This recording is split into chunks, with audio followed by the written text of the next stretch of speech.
박근혜 대통령 지지율이 30%로 취임 후 최저치를 기록했습니다. 연말정산 파문이 결정적이었습니다. 그러나 연말정산 불만 여론은 지지율에 아직 다 정산되지 않았습니다. 직장인 대다수가 연말정산을 끝내면 분노가 더 커질 수밖에 없습니다. 김기춘 청와대 비서실장을 위임시킨 오늘 인사에 대한 불만까지 겹쳐진다면 지지율이 어디까지 추락할지 예상하기 힘듭니다. 그런 가운데 대통령 하야까지 불러올 수 있는 특급 정보를 세계일보가 가지고 있다는 보도가 오늘 나왔습니다. 국회 중계 카메라 나가 있습니다. 김종훈 PD. 청와대 인사 얘기부터 해보겠습니다. 김기춘 비서실장과 문고리 3인방 유임, 이 부분이 가장 컸군요. 네, 그렇습니다. 박근혜 대통령은 이번에도 김기춘 비서실장과 문고리 3인방에 대한 무한 신뢰를 다시 한번 확인했습니다. 청와대 발표가 있기 전 정치권에선 이번만큼은 김기춘 비서실장의 교체가 유력하다는 전망이 많았습니다. 실제 김 실장은 정부 업무 보고 자리에 어제와 그제 이틀 연속으로 불참해 사퇴 수순이란 해석까지 나왔습니다. 하지만 오늘 청와대 인사 발표에선 김기춘 실장에 대한 한마디 언급조차 없었습니다. 야당에선 국민을 무시한 처사라며 즉각 반발했습니다. 청와대 조직 개편에 대해서 실망을 금치 못합니다. 김기춘 비서실장에 대한 끊임없는 신뢰에 국민들은 실망하고 있습니다. 또한 문고리 권력 3인방에 대한 대통령의 무한 신뢰를 확인하며 이제는 분노하고 있습니다. 문고리 3인방도 업무 조정만 있었을 뿐 모두 살아남았습니다. 다만 3인방 중 인사전행 의혹을 받고 있는 이재만 총무비서관은 향후 인사위원회 배석이 금지됐고 안봉근 비서관도 홍보수석실사나 국정홍보비서관으로 자리를 옮기면서 안 비서관이 있던 제2부속 비서실은 폐지됐습니다. 박 대통령의 연설문과 메시지를 담당했던 정호성 비서관은 역할 변경이 없이 그대로 잔류했습니다. 그리고 정부 쪽의 인사 개편안, 오늘은 총리 지명만 일단 있었습니다. 이완구 새누리당 원내대표 꿈을 이뤘군요. 네, 그렇습니다. 당초 정홍원 국무총리의 유임설이 유력했지만 박근혜 대통령은 이완구 카드를 전격적으로 꺼내들었습니다. 이완구 총리설은 지난해부터 계속 거론돼 왔지만 이번에 민심 위반을 심각하게 받아들여 교체 시기를 앞당긴 것으로 보입니다. 이 원내대표는 흥분을 감추지 않았습니다. 어제 저녁 늦게 연락을 받았습니다. 그래서 아마 여러분들 제 눈을 보시면 아시겠지만 밤에 밤잠을 좀 설치고 많이 생각을 좀 했습니다. 아침에 또 많은 생각부터 대통령실 복귀해서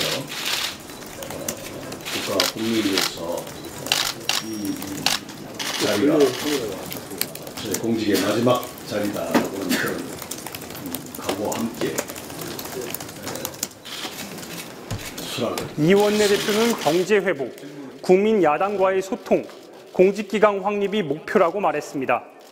야당에선 일단 이 원내대표를 축하했습니다. 우선 축하하고요.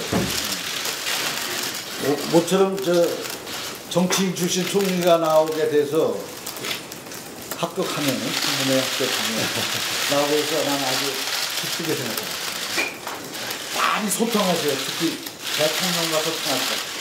네. 대통령과 여당 얘기, 국민 얘기, 야당 얘기 일주일에 주례회동 2번 이상 하시거든요. 네. 그래서 지금까지 맥혀 있는 거 팍 뚫어놓으시면 친박 이주영 의원과 원조 친박이었다가 친박계가 거리를 두고 있는 유승민 의원이 대결하는 새누리당 원내대표 경선은 다음 주나 다다음 주쯤 이뤄질 것으로 보입니다. 이번에는 대통령 특보단에 대해서 알아보겠습니다. 새로 생긴 민정특보에는 검찰총장 출신이, 그리고 홍보특보와 사회문화특보에는 전현직 언론인이 임명됐습니다. 네, 그렇습니다. 박근혜 대통령은 민정특보에 김대중 정권 말기에 검찰총장을 지냈던 이명재 법무법인 태평양 고문변호사를, 홍보특보엔 중앙일보 수석 논설위원을 지낸 신성호 성균관대 교수를 임명했습니다. 또 사회문화특보엔 김성호 SBS 기획본부장을, 안보특보엔 임종인 고려대 교수를 각각 내정했습니다. 특보단은 대통령에게 정책조언자 역할을 하는 것으로 되어 있지만 청와대 수석비서관들이나 부처 장관들과 역할이 겹친다는 지적도 나옵니다. 문재인 새정치민주연합 의원은 민정특보라는 듣도 보도 못한 직위를 신설해 전직 검찰수장을 임명한 것은 오직 검찰권을 장악해 국정을 운영하겠다는 뜻이라고 지적했습니다. 김영환 전 민정수석의 항명파동으로 공석 중인 민정수석 자리엔 우병우 청와대 민정비서관을 승진시켰습니다. 우 비서관은 2009년 박연차 게이트 당시 고 노무현 전 대통령을 직접 조사하기도 한 대표적인 특수통 검사 출신입니다. 오늘 한국갤럽 주간 여론조사 결과가 충격이었습니다. 대통령 지지율이 30%가 나왔어요. 예, 지난 20일부터 22일까지 사흘간 전국 성인 1,001명을 대상으로 조사한 결과입니다. 박근혜 대통령에 대한 지지도는 지난주보다 5%포인트 추가 폭락한 30%가 나와 집권 후 최저치를 경신했습니다. 반면 부정평가는 지난주보다 5%포인트 늘어난 60%를 기록하면서 긍정평가의 2배가 됐습니다.